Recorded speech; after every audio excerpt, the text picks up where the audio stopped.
آپ کا سوال یہ ہے کہ مانگنا چاہیے یا نہیں مانگنا چاہیے۔ سوال کرنے کی ممانعت ہے، منع ہے کہ اگر آپ کسی سے مانگتے ہیں، اس کے بارے میں منع کیا گیا ہے۔ بہت خوبصورت واقعہ ہے، حضرت انس کی روایت ہے کہ میرے آقا کریم صلی اللہ علیہ وآلہ وسلم کی خدمت میں ایک شخص آیا اور اس نے اپنی غربت کا ذکر کیا کہ حضور گھر میں معاملات ٹھیک نہیں ہے، غربت ہے۔ اللہ کے رسول صلی اللہ علیہ وآلہ وسلم نے فرمایا تمہارے گھر میں کچھ ہے؟ اس نے کہا یا رسول اللہ ایک پیالہ ہے، ایک کمبل ہے۔ آپ نے فرمایا لے آؤ۔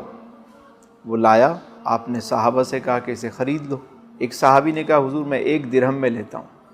میرے آقا نے فرمایا کہ قیمت اور بڑھاؤ، تو ایک اور صحابی نے عرض کیا یا رسول اللہ میں 2 درہم میں لیتا ہوں۔ اسے دے دیا گیا اور فرمایا اس 1 درہم سے اپنے گھر والوں کے لیے کھانے پینے کی اشیاء لے کر جاؤ اور دوسرے درہم سے کلہاڑا خرید کے لاؤ۔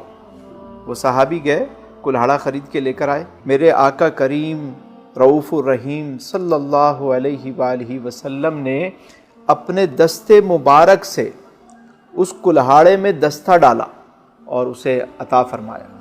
فرمایا جاؤ جنگل میں لکڑیاں کاٹو، 15 دن کے بعد آنا۔ وہ صحابی چلے گئے۔ 15 دن کے بعد جب وہ لوٹے تو خوشحال ہو چکے تھے، ان کے مالی حالات بہتر ہو چکے تھے۔ میرے حضور نے فرمایا کیا یہ اس سے بہتر نہیں کہ تم لوگوں سے سوال کرتے؟ تو ہمیشہ کوشش یہ کریں اس حدیث کی روشنی میں بھی کہ لوگوں سے ذات کے لیے سوال نہ کریں، خود محنت کریں، اللہ پہ بھروسہ کریں، کوشش کریں۔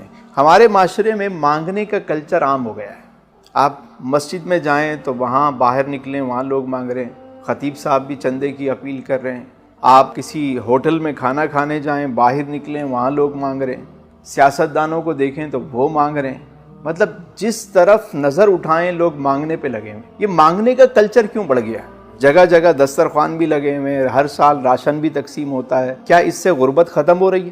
ہر سال زیادہ مانگنے والے پیدا ہو رہے ہیں۔ ان چیزوں سے کبھی بھی معاملات ٹھیک نہیں ہوتے۔ اگر سوسائٹی کو صحیح کرنا ہے تو اسلام نے جو طریقہ سکھایا کہ کسی کو مچھلی لا کے نہ دو بلکہ اس کو جال خرید کے دو اور مچھلی پکڑنے کا طریقہ سکھاؤ تاکہ وہ اپنے پاؤں پہ کھڑا ہو جائے۔ یہ زکوٰۃ و عشر کے اتنے بڑے بڑے محکمے، یہ فلاں پروگرام جہاں اربوں روپے خرچ ہو جاتے ہیں ہر سال، کیا اس سے غربت ختم ہو رہی ہے؟ آپ انہی پیسوں سے چند لوگوں کو، چند خاندانوں کو ان کے پاؤں پہ کھڑا کر دیں، اگلے سال وہ کئی لوگوں کو سہارا دینے والے بن جائیں گے۔ تو دین ہمیں یہ سکھاتا ہے، چندہ کلچر سے ہمیشہ دور رہنا چاہیے اور اسی کی کوشش کرنی چاہیے۔